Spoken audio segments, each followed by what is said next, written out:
Hey there guys, it's Metro and we are back again with another Mythic Plus Shadowlands preparation guide in this series, trying to get you ready for Mythic Plus before the expansion launches, or at least in the early part of the expansion. And today we're taking a look at the Halls of Atonement. It's a very unique dungeon and we're going to get right to it. And I want to just say we're going to be using a couple different clips of footage here because I recorded this, or attempted to, 10 separate times, and for some reason it's getting very difficult to finish a key on the beta, but I wouldn't say it's because of the dungeon. Now there's already immediately a bunch of stuff going on here, so let's talk about this. But this is a dungeon that you're going to see kind of a lot of this. What you're seeing immediately here is these kind of big easy pulls, things that are kind of easy to combine and that you can deal with relatively simply. This is looked at as one of the easier dungeons. At least it has been for a long time.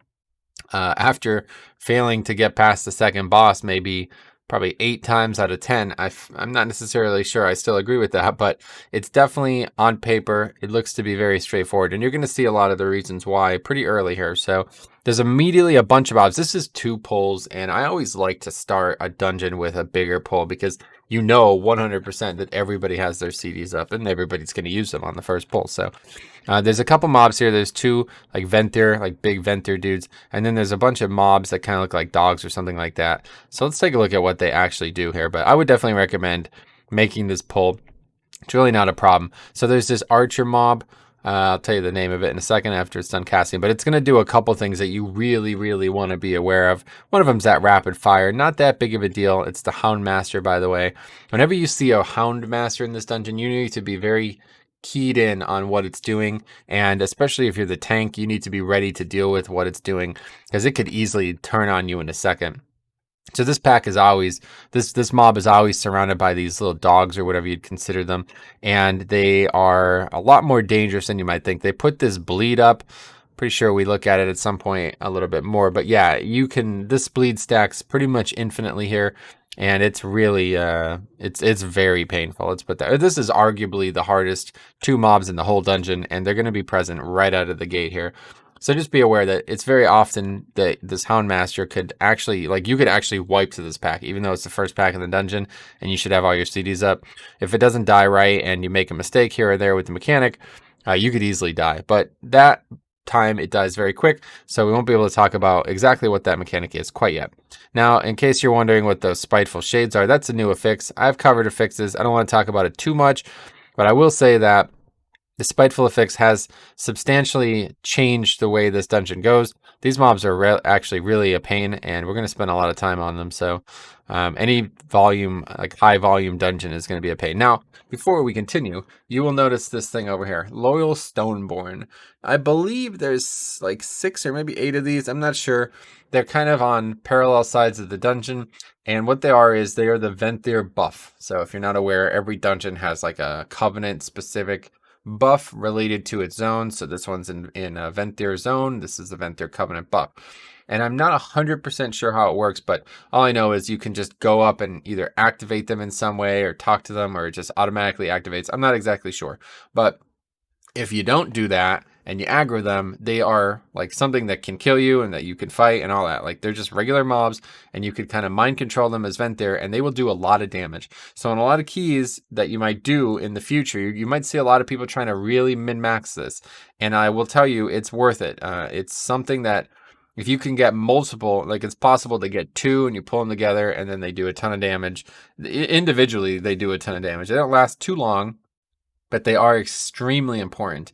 And to not do anything with them would be adding like whole minutes to your timer. And doing something really well with them might actually be the reason you upgrade the key, honestly. Now, that might get nerfed, but it is something to keep in mind that those things are going to be very powerful. So here we have a pretty kind of low danger pack. I kind of wish I could pull more here. The problem is this other pack is kind of a patrol. So you might see this if you watch any of the runs I did on this. Sometimes it's perfect and sometimes it's not. But there's basically a patrol coming down this way here. You see it there. There's also these groundskeepers around this area. I'm not exactly sure what's going on with these mobs. I don't know exactly how much count they give, but I have seen a lot of people pull them, and maybe it's just to be completion like oriented, like don't let them get aggroed by something stupid. But They're so small and they only have 80k health. I can't imagine they actually give a lot of count, but maybe they do. Maybe it's like those mobs in Freehold, those yellow mobs in Freehold, they give like 0.5% count and they have like a quarter of the health of regular mobs. Maybe it's really worth killing them. I have yet to learn that, but they do aggro a lot, and you'll see a couple come in here. So not really something you should be concerned with. These mobs are very, very, very straightforward. And this is actually probably one of the reasons that this dungeon is looked at as such an easy dungeon, because the mobs in it are very, very easy. There's really only 2 mobs in the whole dungeon that's difficult, and it's these dogs and this guy. So we're going to see him just doing range damage. We might see, hopefully, there's the rapid fire. And ideally, I wouldn't be standing in this. You can just move out of it, no big deal. But the whole time, the dogs are putting this bleed on me. You see it stacking up. Pretty much every time they melee me, I think, now here we go. This is where things get real.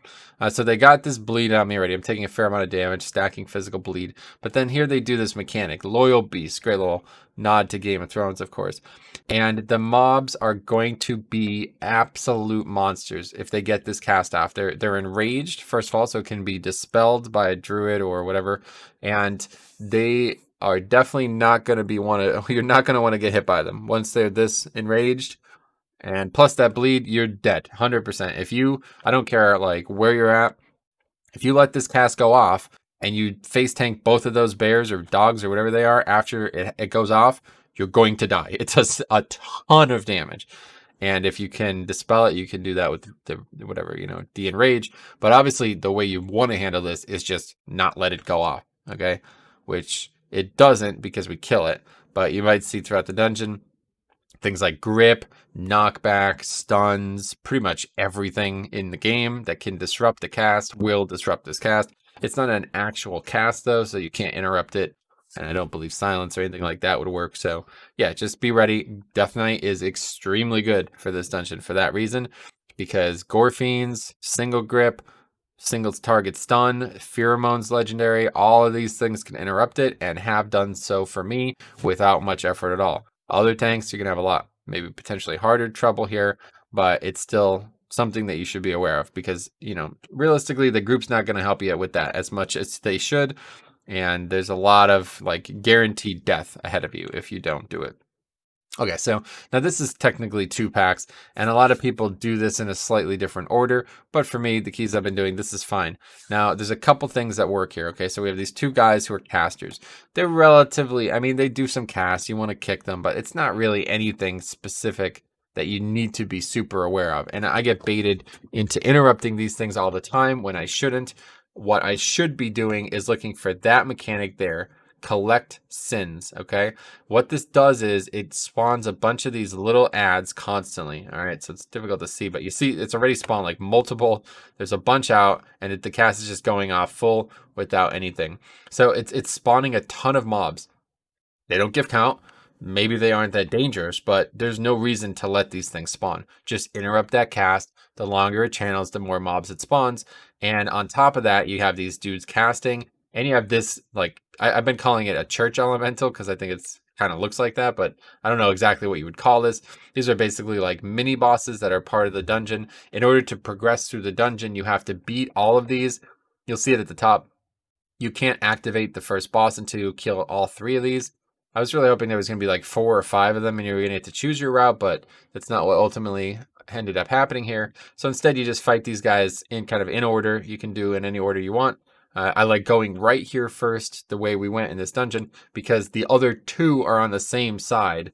So I feel like it's a little bit more kind of valuable to get this one out of the way, and then you could almost kind of pull bigger on the left side if you absolutely have the potential to do so, just because both of them are in a little bit more compact area there. But anyway, this thrash ability. Now, we covered this in a video talking about the changes that happened on the beta a couple weeks ago. So maybe you saw that. This was very, very dangerous. If you're watching maybe other people do this, they were very, very cautious with these mobs. They nerfed the hell out of it. It's a lot less damage now. And you're going to see, I think you can line of sight it. Because I'm pretty, or like range it, I guess is the way to put it. if you're a range, like a range damage dealer, I think you actually can be out of range of it. Like you won't be hit by it. I don't know that for sure because I don't play range DPS, but just something to keep in mind. Now, also, it does like those little brown circles on the ground as well. A lot of times people are getting hit by that, I see in keys, and it's actually kind of hard to get out of that, to be fair. So we'll see it on probably the other side of the room more, but it's definitely pretty dangerous, and if you get hit by that, you're going to get pretty much killed. That on top of the thrash and all the other damage on this pack. Very, very, it's not an easy pull to do this. Maybe I wouldn't recommend doing it like that. But if you're, as the tank, confident that you can get that interrupt and you're not going to die to those physical mechanics, then it should be very, very easy. The group itself won't have too much trouble.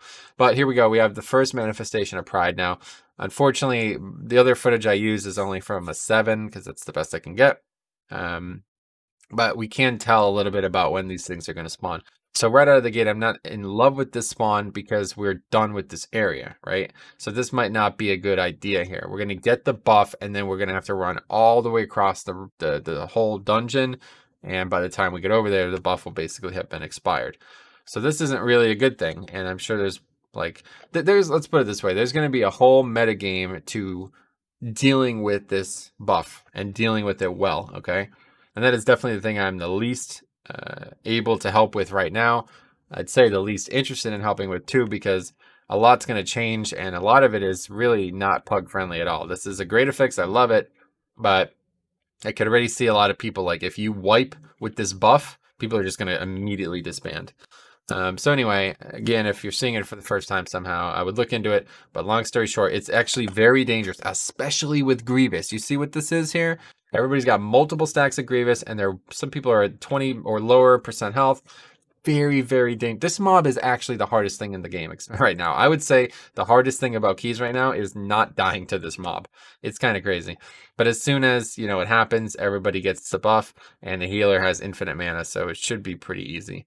Now we're going to just walk right by that Loyal Stoneborn. I guess we had no vent there. I think I actually bring that up in the dungeon at some point. But anyway, now it's going to be a little tough to see because the little whatever info on the dungeon here is blocking it. But what we're about to do here is pull both of these, and that's fine. But I've seen a lot of other people pull both of these. And the problem is they're basically all, there's 2 casters here. So actually it might be 3. Yeah, I think 3 casters total. So as a DK, it's not a big deal. You can grip this one and then just silence and maybe even Gore Fiends them all, like right about here. But if you're going to I've done this before, so I'm giving you warning. I've aggroed both of these, and then some guy aggroes these 2, and then that's that. You know what I mean? We're going to wipe for sure. Don't recommend that. So if you're pugging, might be a safer play to just grab these 4. This stuff aggroes all the time, but it's not really not really a big problem. But it's just something to keep in mind. This is maybe not the most optimized way to do this, because then you're fighting those 2 random mobs, they're not doing anything. So you see, I make the mistake of interrupting the Wicked Bolt again, which is really, you can tell it's not really doing that much damage. And then I let the Collect Sins get stunned, but this time I don't have an interrupt for it, so I just grip it. But yeah, just try to stop that as much as you can. And there you go. So you see it's pretty quick. That you only have about 2 seconds to move out of that, maybe like 3, and then that's it. If you get hit, you die pretty much. But for the most part, I think most people won't have trouble with that. It'll just be kind of the overwhelming source of damage on some of these pulls that might cause problems for people, especially the healer. But a Grievous week, I'll tell you, this was a really tough week. This is probably the hardest week in the game right now. I was actually really surprised. And then especially with the shade, like kind of keeping us in combat, I never really know when is the appropriate time to keep going. Now they do this curse of this obliterator. They also do this curse of obliteration. I'm not gonna lie to you, I don't actually know what that is. I'm not sure I've ever seen it go out. It's a good idea to interrupt when you see something. Let's give you a little wisdom here. When you see something called Curse of Obliteration, the word obliteration, that's usually something you want to interrupt. I'm not sure, but I think I don't know for sure. It probably puts some kind of debuff on you that makes you slow or something.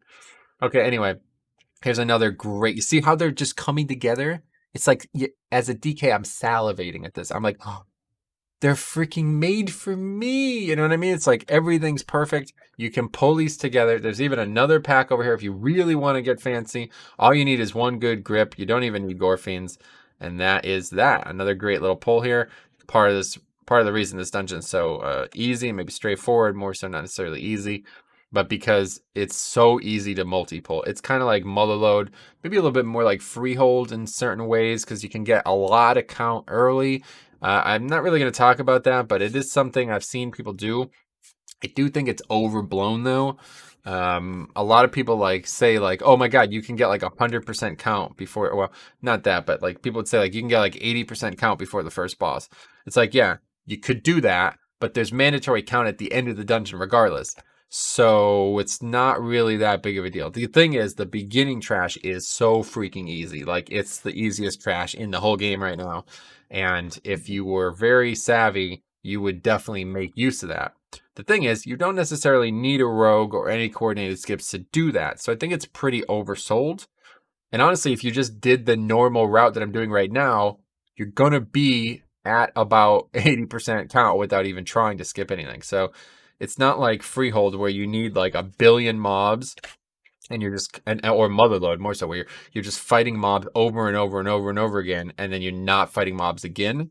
That's like not how the dungeon was designed. This time that is how the dungeon is designed. So it kind of looks like you're doing something, but in reality you're just playing the dungeon. So anyway, again, trying to interrupt the cast. Wicked Bolt, I mean, it's doing damage. The mob's now like kind of outside the AoEs, so not ideal.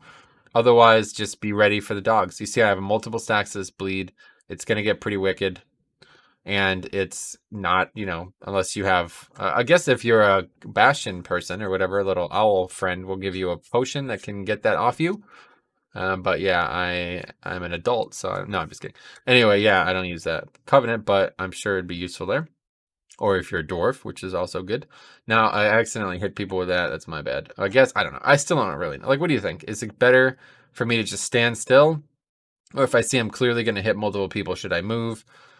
I don't know. Maybe I should just like immediately start typing periods. That's what a lot of people do. So anyway, again, really difficult. This is the second spawn, not a good spawn. If I could say the ideal scenario, it would be either right before one of these house church elemental things, or it would be like it before a really big pull. This is not really a good time for it because we have some awkward stuff still to come.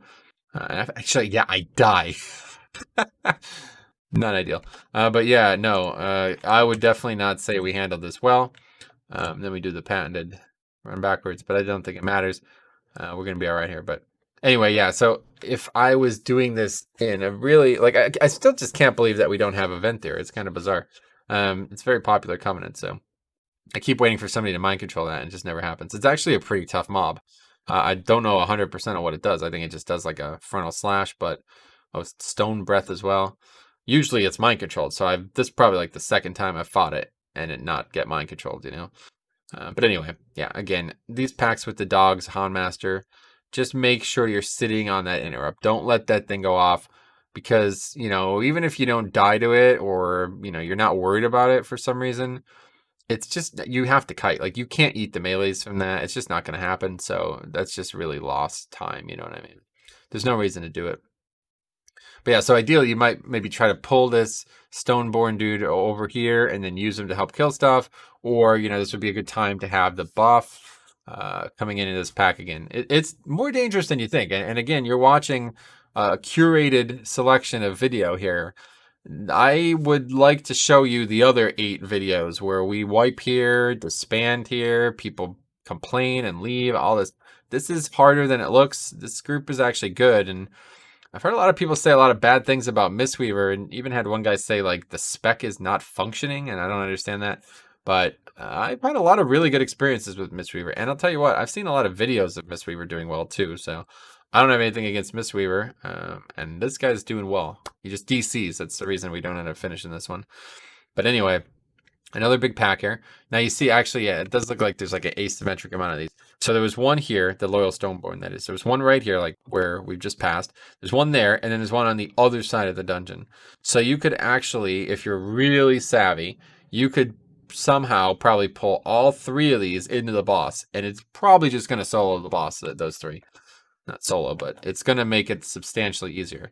But again, in this case, we don't have event there. So it's like, don't aggro that. I don't want to fight that thing. I don't know if it even gives count, honestly. That's a good question. I don't know if it does. It probably doesn't. But it's not something we want to fight. Like, there's no benefit to fighting it. I still am shocked that nobody has event there. but it's kind of in the way. So it's kind of a problem, actually. Like, this buff is a little bit unfair in 2 ways. Like, it's really freaking strong, and if you don't do anything with it, it's like just dead time. You know what I mean? So not a big fan of that. But again, we have another spawn here. This is a much better one, but of course I have 7 stacks as bleed, and these ghosts or spiteful shades are everywhere, so a little bit awkward. This is actually a really tough affix with spiteful, or spiteful's a really tough affix with the seasonal affix, I guess more so, because anytime you're in let me bring this up one more time if you're not aware of this. The longer the manifestation of pride lives, the harder it is. You see the stacking buff, and then we aggro the Stoneborn. I knew that was happening, and I think we wiped to it. But anyway, the longer the manifestation of pride is alive, the more damage it deals. And it might not sound like a big deal, but literally every stack it gets is putting you at the brink of survival. So there's that stone breath. Looks like it just does physical damage. And I get hit by somebody's stun, and that is that. But yeah, so you do not want this thing to be alive very long. And the problem is, if you're fighting other targets, it's just going to be alive longer than normal. Like, you know what I mean? People are going to have their damage split, even if it's not intentionally, and it's going to die slightly slower. So, but here you see, I'm saying, like, do we really have no Venthyr? Is that bizarre or what? Can't spell, but hey, don't need to spell when you're Blood DK. They don't spell. But no, anyway, okay, so let's talk about the boss here. This boss is actually used to be like the easiest boss in the game, flat out. Still pretty easy, but I'll tell you, there's some complications here. So immediately there's this giant red ring on the fight. This did not exist until somewhat recently. So how it works is, if you run out of that red ring, you get feared. Apparently, I've never done it. That's what I've been told by the powers that be, but I think it's correct, because I have seen people feared on the fight. But now that might be like, oh, just stand next to the boss. Guess what? Blizzard thought of that. There's obviously mechanics that make that difficult. Here's one of them, Crumbling Slam. Long story short, this fight just puts a bunch of stuff on the ground that force you to move out of them, but you can't move out of the giant red circle, and the boss really dislikes moving. Let's put it that he really doesn't like it, and it's kind of tough. So as you see, I think the monk actually dies. Wait, what? There's still a shade up? What the hell? I think you died to that shade. But yeah, you're gonna. Oh, the mage just gets back in. So like the whole time, especially with a lot of range, as a tank, you're constantly being like, should I move it or should I not? This guy's out there casting. Is he gonna move? Is he gonna fear? Am I gonna kill him by moving the boss? But you kind of don't have the option. Like, you don't have the luxury of caring about that, because you have to constantly move the boss. Now, there's one big tip I can give you here. You need to pay attention to timers. I don't do this well at all in this fight, but it is extremely important. If you don't do this, you're going to substantially make this fight harder. Because what you want to do is, you want to place the last puddle thing on the ground and then move him like heavily, like move him very far away. And I don't do this ever because I'm not paying attention. But we're looking for refracted sunlight. You see it's coming up, okay? He's not going to do another slam.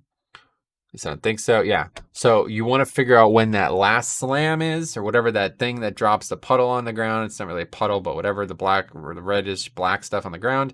And then you want to move him as far away from those as you can, because then he does this mechanic very similar to beams, Hallian beams from the old days.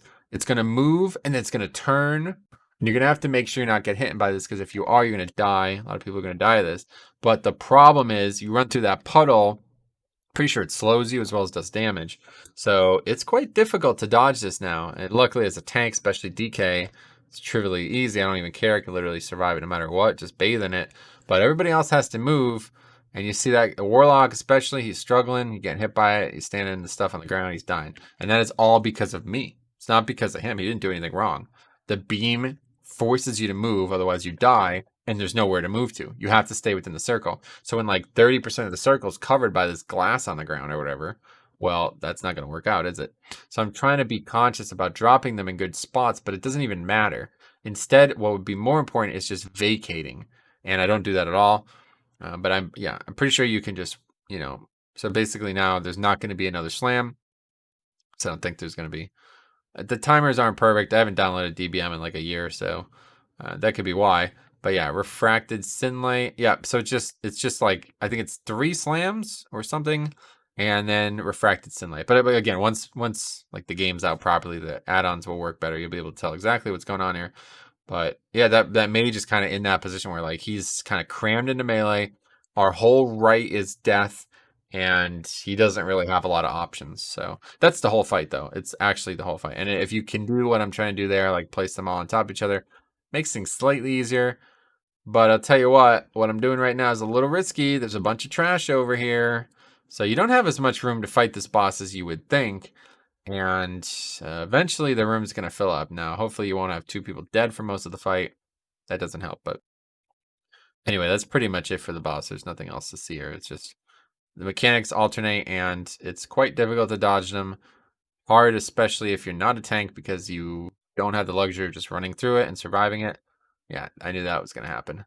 Now, that actually happened because this freaking trinket, we're not going to talk about that today, but it's a trinket that just pulls everything for some reason. Not related. Okay, anyway, all right, so we did it. Now it's time to move forward. So, guys saying move boss more, and I agree, I should have. But anyway, we're moving on up now. Now, this is where the trash gets a little bit harder. Not this pack, obviously, it's the same stuff we've been fighting. But up these stairs, things get a little bit more legit. Let's put it that way. And it's going to be like a lot of easily skippable trash, though. So this is why people were talking about trying to get like, 80% with the first boss. Okay, so let's have a look here, okay? So there's trash all the way left. First of all, another one of these loyal Stoneborns, which is actually with a pack. So this aggro's by accident all the time, and there's a caster in it, and you might be constantly messed up because of this. There's these little dudes, ankle biters. What they do is they constantly stun you. Very, very, very short stun. I think it's like maybe like less than, maybe it's like a quarter of a second stun or something like that. But it constantly interrupts you if they're on you. And then there's these big dudes. Now, everything in this area is pretty dangerous. So a lot of people are skipping it. And it's perfectly, I could totally understand why. But I don't feel like this is too dangerous because it's basically just a ton of AoE fodder and then 2 dangerous mobs. Now, there's the Reaver is going to do this turn to stone mechanic. You get hit by it, you get stunned, I'm pretty sure. I think maybe it's just a knockback and damage. I can't remember exactly what. But I'll tell you what, when you see a cast called Turn to Stone, raise your hand. Do you want to interrupt that? Do you want to stay in that? You tell me. Let's see if you guys are learning. But anyway, yeah, I don't know it because I'm not getting hit by it very often. But there's also this magic debuff on me. I'm not exactly sure where that's coming from. But yeah, again, one of those things that just deal with it properly and you won't need to know what it does. Quickly dispel, I'd imagine, is the answer. So anyway, what we're doing is clearing out a little path on the left here because it's going to open up pretty much a skip that we don't even have to try to do. Now, this is easier than it looks, and if you watch any of these runs, you're going to see that being the case. So this pack here is 2 Eviscerators and a Reaver. Hard as trash in the dungeon, basically. Don't want to pull this if you don't have to. There's another one of these slashers, which is, well, you haven't seen it yet, but there's these bats that are like, these are pretty dangerous mobs. Like, maybe they are the hardest mob in the dungeon. And then there's a bunch of more of these kind of fodder on the left. And to our right, there's another dangerous pull here. So what we're going to do is we're just going to, now, again, we're only able to do this because this mob is patrolling, like, to our benefit. If it was in the middle here, we wouldn't be able to do this. We'd have to wait. A lot of people just shroud this whole area. Like, literally, they don't fight any of this trash. So that's definitely going to be on the table. But I don't think it's that big of a deal. It's just one pull. And you can actually skip this mob, too, if you wanted to. And because one of them turns to stone. But, hey there, guys, it's Pug. And we are going to wipe to that. You know what I mean? So people don't skip it. I'm not actually sure how anybody aggroes that, because that is like a free skip. It's really bizarre. That's very, very easy. The only hard part is that patrol that you can still kind of see roaming around down there. But yeah, long story short, we're not going to survive this. At least I don't think. Actually, do we survive it? No, we don't, because the healer dies. We actually come very close to surviving it. So yeah, it's not the end of the world, but obviously not what we want to do. Well, let's talk a little bit about this bat mob, this slasher, okay? Long story short, it just does a ton of physical damage and it does this powerful swipe, which is a pretty long knockback, okay? So that's another reason why you kind of don't want to fight these mobs if you don't have to. I don't think there's a way to avoid the knockback other than get knocked back into a wall or a surface. Wait, let's see if we can figure out that magic debuff, because it just got applied to me. It's got to be the Eviscerator, right? Oh no, I guess it's the Reaver. Did some kind of mechanic, kind of like slash its arms about and then put a magic debuff on me. Not seeing it. Yeah, anyway. Probably just something that needs to be dispelled. But anyway, these bats are going to knock you back. And again, I don't know of an easy way to not get knocked back other than be a Death Knight. But yeah, you're going to probably aggro other trash. Let's put it that way. So definitely a place to avoid mobs here. I mean, this trash is just literally like twice as hard as the rest of the dungeon. So not ideal. Now this is actually pretty good. We're getting the buff right before the boss, or if you can call it that. That works out well. But again, we probably wouldn't like. I don't know, the whole 80% before the boss thing. I'm not necessarily sure I like that, because this boss, if you're trying to maximize the buff, this boss is way more important. So you'll see also here the patrol. These mobs to the right, again, Reaver plus a bunch of ankle biters. Could easily aggro these. I think I might actually do that too. But this pat is kind of a wall. Like if you, yeah, I'm pretty sure I do actually aggro this. Yep, see, a little too close to the middle, and I aggro it. So it's not as free as it looks, but it doesn't require a rogue to do it. So it's pretty much going to be the key right there because of that stuff. But I don't know, the guy ultimately DCs. So instead I say like, all right, let's just pull this. This is a waste of time. We're obviously not upgrading this, just pull it. But yeah, it's not as easy as it looks. Obviously a lot easier if you have a rogue, especially because you could mount. Mounting in during the skips was always nice, but you see getting hit there and knocked back probably a good 20 yards. So we're complaining about this is too much percent. All right, we've got 18 deaths already, my friend. I'm not too worried about it. But yeah, obviously it is. Yeah. Okay, so let's talk about the boss. Well, we haven't killed the mob yet.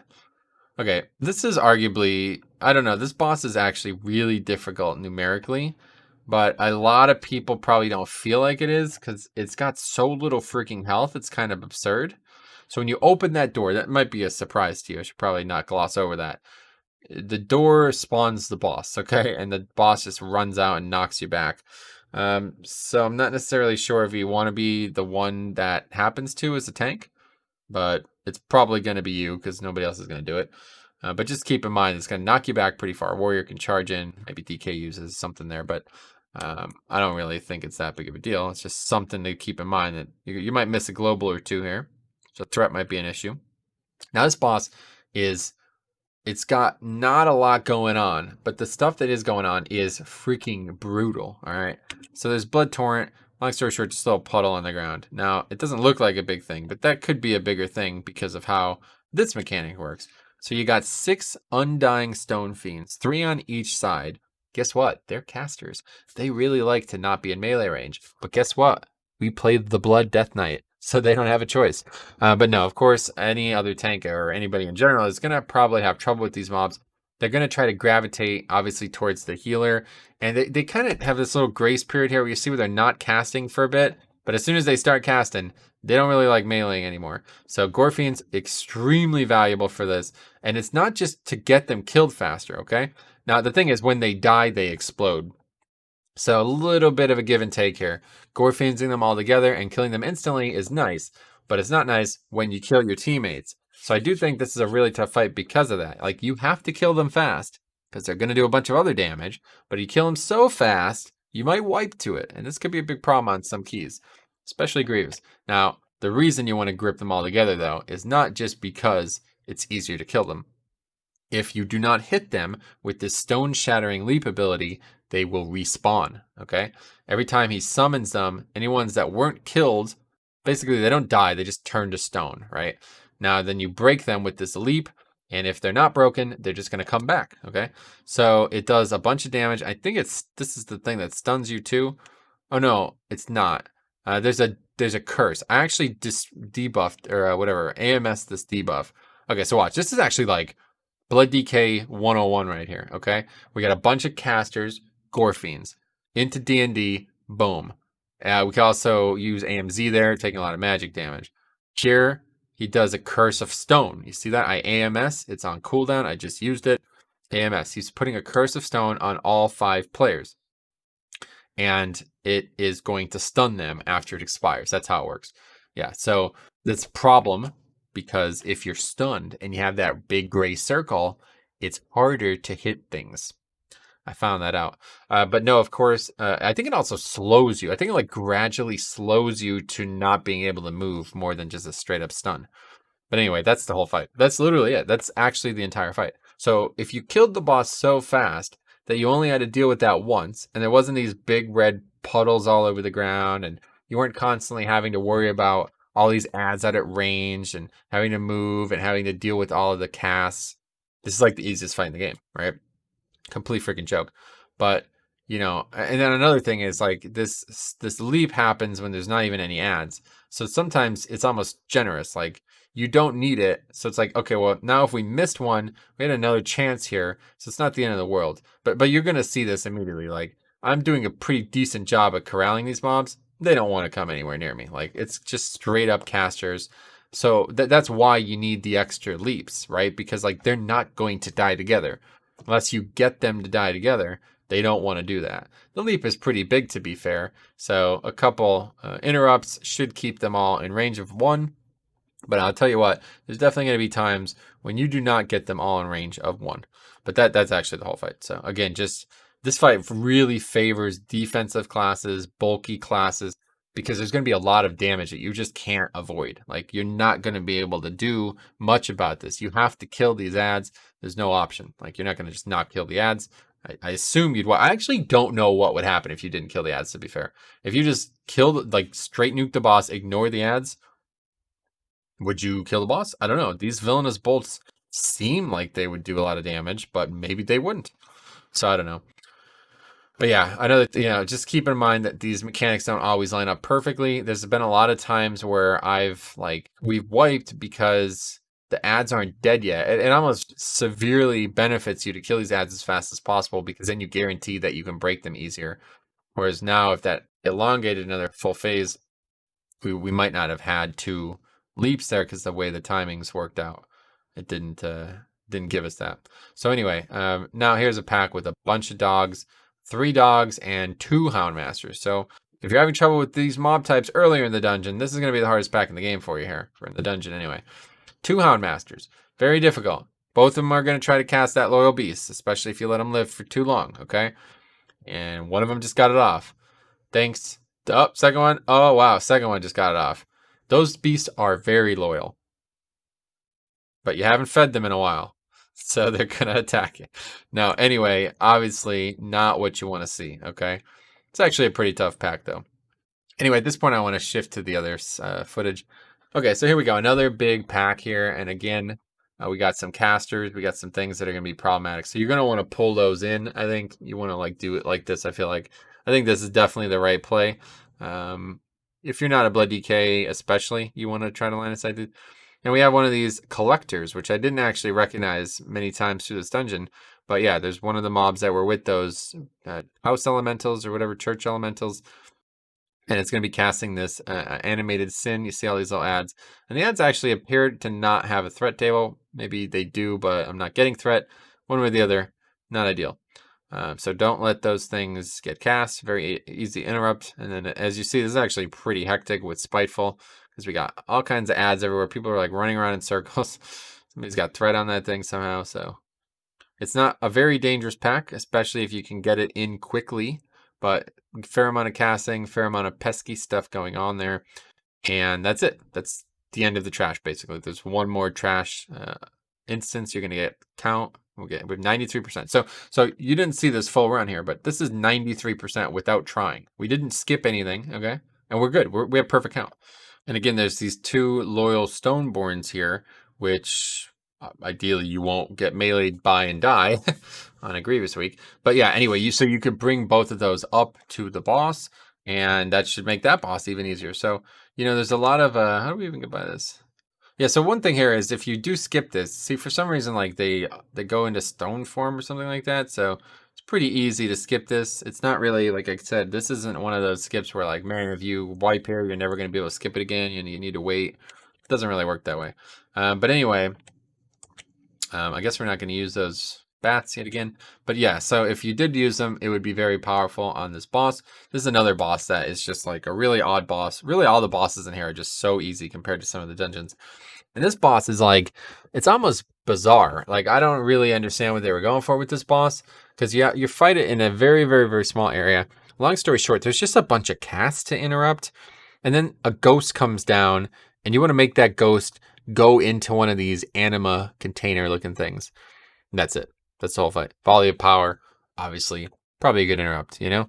But here it is, Ghastly Parishioner. Now it fixates a person. I believe the way it's supposed to work is, if you're looking at them, they won't move or something like that. Not exactly sure. It's pretty intuitive though. I've never not been able to get them to move. Maybe if you're not looking at them, they won't move, but they just pulse out AoE damage. You see how quick this dies. But they just pulse out AoE damage. See that red AoE? It's just the longer they're alive, the more damage they're going to end up doing. Doesn't increase, I don't think, but... And you just want to kite them into the vial, you see? They go away. And the question I have is, what happens when you run out of vials? I've never seen it, so I don't actually know. But you got 4 right here. You're only able to fight in this small room. There's a lot of things to dodge as well, but it's all so obvious. I mean, I don't know what I could even say to make it any easier for you. Just dodge these things, interrupt the cast, and put the ghosts in the vial. This is definitely the easiest fight in the whole expansion. Up to this point, I feel like. Maybe numerically it'll be challenging on higher keys or something, but... yeah, I don't know. Like, mechanically, it's just a complete joke. So, okay. So anyway, now we're moving on to the final area of the dungeon. Now, this is a really, really, really cool idea. I like this idea a lot. All right. So there's a mirror here. So once you kill the boss, the right side opens a little mirror here. Now, there's all these tormented souls. We're basically in like a church. Okay. I freaking love this. This is so cool thematically. And there's like a dude who's like, you know, kind of tending to them. Okay. This is trash, by the way. Now, the mobs themselves don't need to be killed, technically, but they have to be killed because he drains their essence and heals himself. Even if there's a single one being drained, he's going to heal more than you're going to be able to deal damage. So you have to kill them. As soon as you do damage to any of them, he aggroes. To my knowledge, there's no way to skip him. I guess you can do a death skip, or yeah, I guess you probably, maybe the doors are closed. I've never actually... Oh, yeah. You can see the doors are closed, so not skippable. You have to do this, and it's actually really easy. It just takes a long-ass time. First of all, mostly because you can't really do any damage to this guy. You see, we've already done 2% of his health, and he's full. You know what I mean? He's just training on, I think, like 5 of them at a time or something like that. But you just need to kill these as fast as possible. Now... I don't think you can gore fiends them anymore, but at one point you'll be able to gore fiends them. I don't think that's possible. I don't think you can do any type of knockbacks or anything like that. They just have to be kind of spread, AoE cleave down, and that's that. But he also summons these little manifestations of envy. So really the tank's job here is to just kind of get these things, and they drop these same puddles that we've seen a bunch of times throughout the dungeons. Nothing special, just when they die, they drop it and don't stand in it. I don't think it heals or anything like that, so nothing to worry about. But yeah, obviously you want to kill these as fast as possible. The main guy is kind of just doing nothing. Again, like I said, he's just going to heal for more damage than you could do, really. Even if there's only a single one of those things up still, you want to finish it. There was a couple things in the past where you could line of sight him. Like you can pull him around this corner and then he wouldn't be able to drain because of the line of sight. 99% sure they fixed that. And I don't think they would allow something else like that to come into the game. But you never know. In the future... maybe give it a try. You know, you can give it a try if you're doing really well in the key, just to see. Maybe you find some weird thing. But you're still going to cast that Dark Communion. There's nobody to, you know, to drain off, though. So kind of just wasting his own time there. Easy trash. 7% count, I'm pretty sure exactly is what it gives. And like I said, easy 100% count with no rogue, no shenanigans. It's a pretty easy skip, honestly. Oh, yeah, what am I doing? Oh, it's a 7. I'm like, why are we not fighting the freaking Prideful ad? It was freaking me out. Okay, coolest boss in the whole game. Not very difficult. Coolest boss in the whole game. I freaking love... There's a couple fights I cannot... I adore. I cannot say it enough how much I love some of these fights. This is one of them. I'm going to tell you why. This is such a cool encounter. There's actually a lot of mechanics in this fight. But him dealing with these statues of Sire Denathrius, last boss in the raid, he's going to be throwing them around. You're going to have to deal with mechanics based on their location. And it's just such a cool concept. It's so unique. So anyway, don't get hit by this. Okay, he's going to throw it right through him. See this clutch shot? Come on, bro. You got hit by it. Don't get hit by it. Knocks you back, does damage. Now, the Stigmata of Pride, pretty dangerous magic debuff, as you're going to say, oh my god, so much damage, it's doing so much damage. In one tick, it did as much damage as its physical. So that's pretty nuts. But of course, it's just magic, so maybe Warrior's not the best at that. Now that's just move out of that. Erupting Torment, nothing special. Door of Shadows, he's going to teleport back to the center of the room. For some reason, you moved him, which I think is maybe a decent option because, I don't know, maybe it gives you more time to do his mechanics because he has to pull the things from farther. But here's where things get cool. So now he pulls all the statues together. So this is, of course, something to be concerned with if he's throwing the statues in weird spots. Like, I think he just throws the statues like the opposite side of where they are. So if he pulls them from one side all to the other, they might be really out of place, and that might be difficult to dodge. But typically, I just find him in the dead center, and it never is a problem. He's going to pull them all together, and yeah, no, edit that out. No, but yeah, obviously, you got to dodge them, okay? And it's not over. Ritual of Woe is next. Now, they're all in their 4 normal spots again. I don't think they're ever not going to be, but you have to block a beam that connects from the boss to these things. If even a single beam hits a statue, it pulses for AoE damage. And it's probably just magic shadow damage, you know? So you have to block it. If, like, you know, you're going to take damage from them, but it's going to do way more damage if you don't block it. But there's only 4. Now, there's a little trick I've seen. I don't know exactly how to replicate this because I haven't really tried.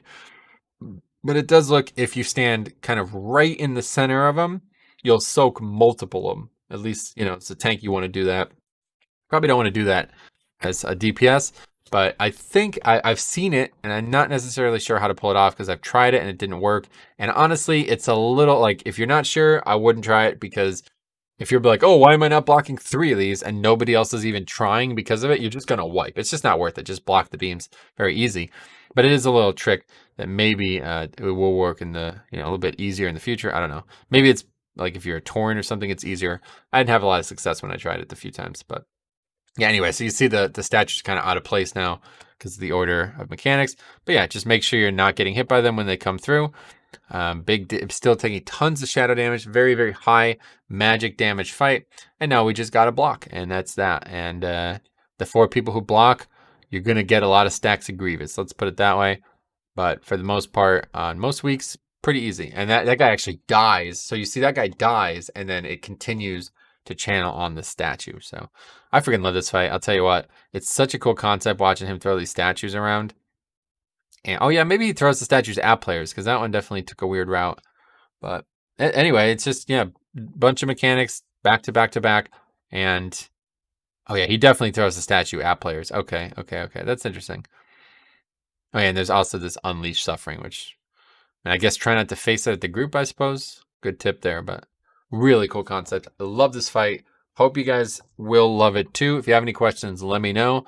Again, commonly considered one of the easier dungeons.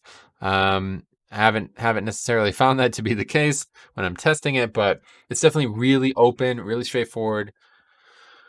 Maybe they nerf or maybe they buff the trash or something like that out of the gate. But they didn't really do that to Motherlode. Motherlode's not that different from this dungeon, even though they're like so different, like structure-wise. It's really not that different in like output, because the early trash is just so much easier than the later trash in Motherlode, and you can get all of your count and then just do bosses. I'm never a huge fan of that, and I certainly won't be a huge fan of that with Prideful. But you know, there is 1 or 2 packs in between the 2 bosses that if somehow, you know, you want to get a Prideful ad for that, you can easily do that. And I think you're going to see a lot of that in the season that is coming up.